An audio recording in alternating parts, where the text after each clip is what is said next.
you watch this channel, you know that we talk a lot about the power of residual income and how it can change your life and help you change your family's dynasty from a dynasty of poverty or problems or curses to a dynasty of wealth and prosperity and blessing.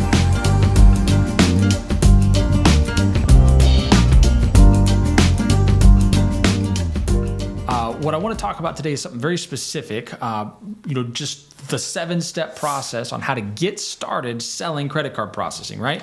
As you probably already know, I own a company called Champion Payments, and we use payment processing, right? Placing credit card machines just like this one in businesses in our market and around the country, and that those businesses then process payments and that we collect, pennies on the dollar, so to speak, and that's how we add all those pennies up and we make residual income that's largely passive once you have it set up. Now, as you're building up that residual income, it's not so passive. It's an active process to go and get those accounts, but it doesn't take money, right? You're not paying capital to do it. And so we're going to start with a 7-step process. And the first step in the process is do the math.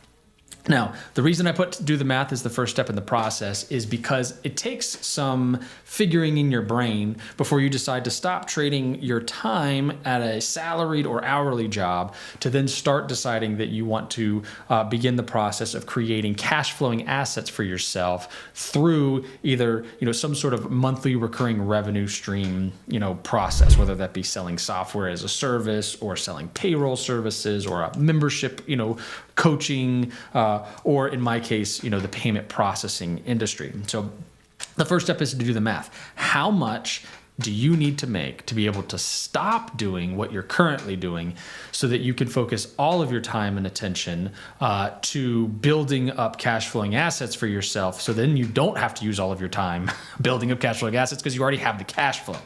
And so when I tell people to do the math is pretty simple math. I have a whole video on, I think it's called How Much Money to Change Your Life or something along those lines. And basically we just say, hey, if we work backwards and we say that you have this much in expenses every month and you want to turn that into life-changing money, then just double that number. And then that's what you need in a residual or recurring income coming into your household, so that now your bills are paid for, you have extra money left over. Now you can think and process, well, what do I want to do now? What are my values? What are my beliefs? What do I want to do now? And so that's why I say do the math is the first one. The math is easy. Let's just say that the average merchant account is going to bring in between $100 and $500 a month, depending on the type of business, the amount of volume, and the margin that's built into that account. You do that math. Figure that out on your own. I can tell you that when I had conversations with some people that, they said that their monthly recurring bills were about $7,000 a month because they had a family, that they needed somewhere between like 20 and 60 accounts as far as merchant accounts in order to have the money coming, double the money coming in or that money coming in to have the residual that they would need to pay their bills. So number one, do the math. Number two, you have to decide to start. So let's say that the numbers make sense to you, right? I need 40 accounts in order to make the amount of money that I need on a monthly basis. And you think that, okay, well, that's possible because that's real numbers. That's an easy thing for me to wrap my brain around. It's simple. It doesn't necessarily mean it's easy, that you're thinking it's easy, which I will tell you it is easy. Once you understand what you're doing, it's easy. The next step after doing the math is that you have to say, I'm going to start. You have to decide. I learned this from Myron Golden. Decide is a 2-part word, day as in meaning of and from, and side meaning to cut off. So you're cutting yourself off from all other possibilities. I even heard Will Smith one time, it's got to be like a decade ago. He talks about when you make a decision is like throwing a boulder in the middle of a river. And as the river flows, once the boulder's in the middle of the river, the water has to go around it. Well, it's just like you when you make a decision. When you make a decision, all of the circumstances and things in your life have to go around it now. All of the things that are happening, all the things that you used to think would like push you down or whatever, once you make that decision, you put that stake in the ground, that rock, that boulder in the middle of the river, everything has to flow around it now because you made a decision. You cut yourself off from other possibilities. Once you decide to start, the next step, step 3, is to learn the craft.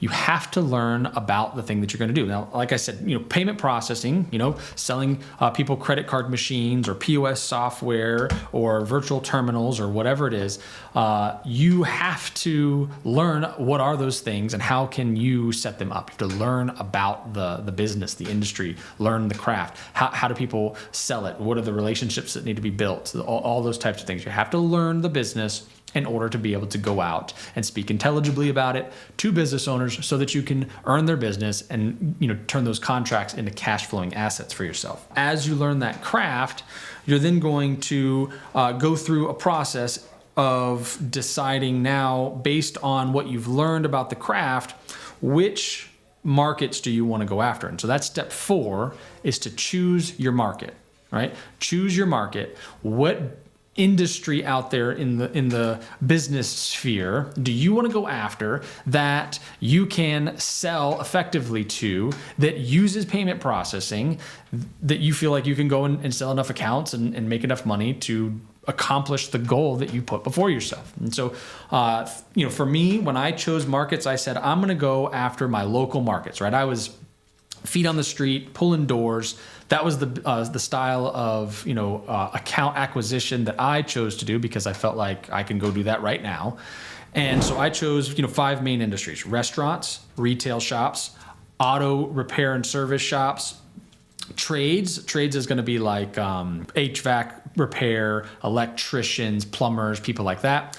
And then the last one was like professional services. And so that was like, to me, like medical, attorneys, accountants, stuff like that. And so those are the 5 industries that I knew were taking electronic payments and that I would be able to go out on the streets and build a relationship with them. And so those are the markets that I chose. I chose, and the category that I put over those 5 industries were owner-managed businesses.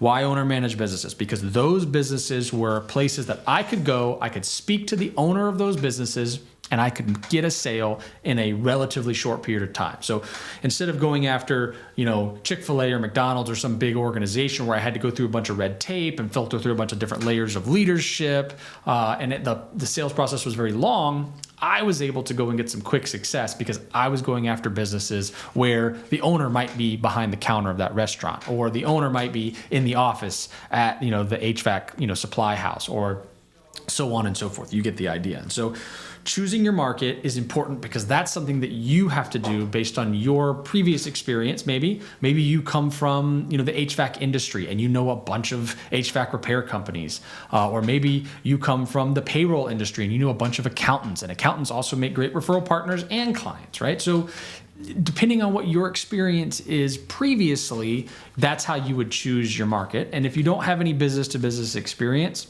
that's also not a problem. You just choose a business that you like, right? Because, life is not necessarily just about working and trudging through so that you can get by. Life is about, choosing a path forward that excites you and going after it, right? Why do it if you're not going to have fun with it?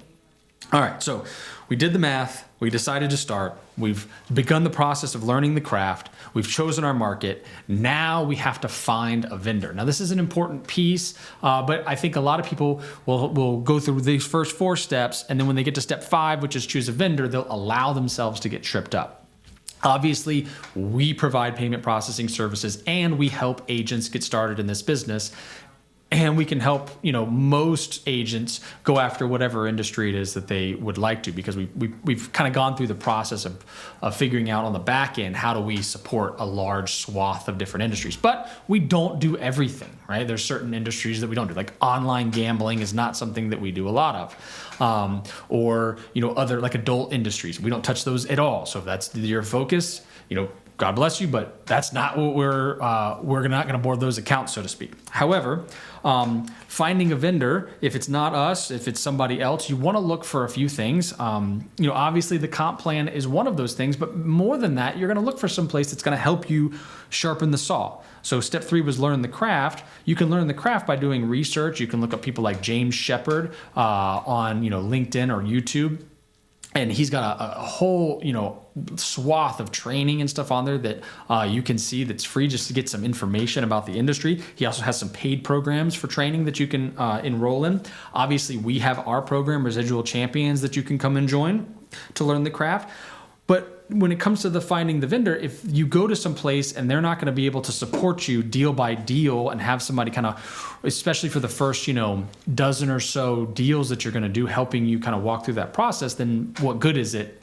Because you got to be able to bring the theoretical out of the cloud, right, and bring it down into reality so that you can actually, sell some accounts and implement them. So finding a vendor is important. Number 6 is, now that you have started to learn the craft, chosen the market, and you've got a vendor, now you have to fill the funnel. Again, these next steps are where people start to get tripped up, right? They got the vendor, but they don't want to go out and, either hit the streets or start making the videos or start communicating with people online, or however it is that they're going to, generate leads. You don't want to go out and do that piece of the work, right? Because there's fear associated with each step that people hype up in their mind. What I would tell you is, whatever you're believing about the future, you made it up. So you might as well believe something good, right? Because you don't know what's going to happen. You might as well just have a positive attitude, believe it's going to go well, and go after filling that funnel. Filling the funnel just means that if you imagine the sales process as a funnel, right? At the top of the funnel is big and wide, the bottom of the funnel is small, and what you're doing is you're dumping, prospective leads, people that might, be able to do business with you, businesses, in your area, business software companies that you might want to, create an integration with, all of these different things. You fill the top of the funnel, and then the sales obviously pop out the bottom because it's a sales process. And in each step of the process, you're weeding out the ones that are disqualified or are not going to do it for whatever reason. So you fulfill that top of the funnel, and then step number 7 is you close your deals. Now, I can tell you from my experience that I closed 2 deals when I first started in this business. One was a bridal shop. And the second one was my brother's business, or maybe my brother was the first, and the prom, bridal shop was the second. But my point being that at the time I was only doing this very part-time, and I mean very, and I had forgotten about it, and I got the check in the mail for like $120 for the first month's residuals for those accounts. And again, this is like 12 years ago, and I was floored. It was like a switch went off in my brain where I was like, man, if I'm taking 1% of my time and I got a check in the mail that I forgot was even coming, then imagine what could happen if I put more of my time into it. And obviously that just lit a fire under me. And it's like a train, right? It starts slow, but as it goes, it's hard to stop, right? And that's how residual income works in general. That's how building a business works in general. And that's obviously how this process works. And so let's review. First step was do the math, right? Figure out if this is something viable for you to do. Number 2, decide to start. Number 3, learn the craft. Number 4, choose your market. Figure out who you want to serve, right? Number 5, find a vendor. Obviously, we are a vendor that you could choose, and we would love to help support you as long as you kind of match with our value system. We don't take everybody, but there are vendors out there that support anybody and everybody, so to speak. Number 6 would be to fill the funnel. You got to go generate leads. And number 7 is close the deals. Now, each one of the steps in this process have specific things about them, but I wanted to give you an overview.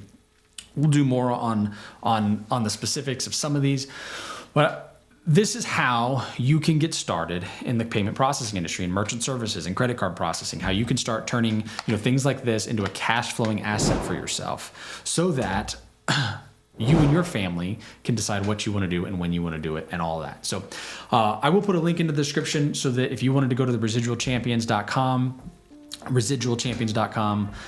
that you could sign up to get information from us so that you can get started with us. We will be launching kind of a program here pretty soon, so stay tuned for that. Until then, be blessed. I hope all is going well for you, and even if it's not, it's probably working in your favor anyways. The last thing I would say is just, you have to start. You gotta start the process. Take step 1, take step 2, go on from there. But like I said, until then, I'll see you on the next one.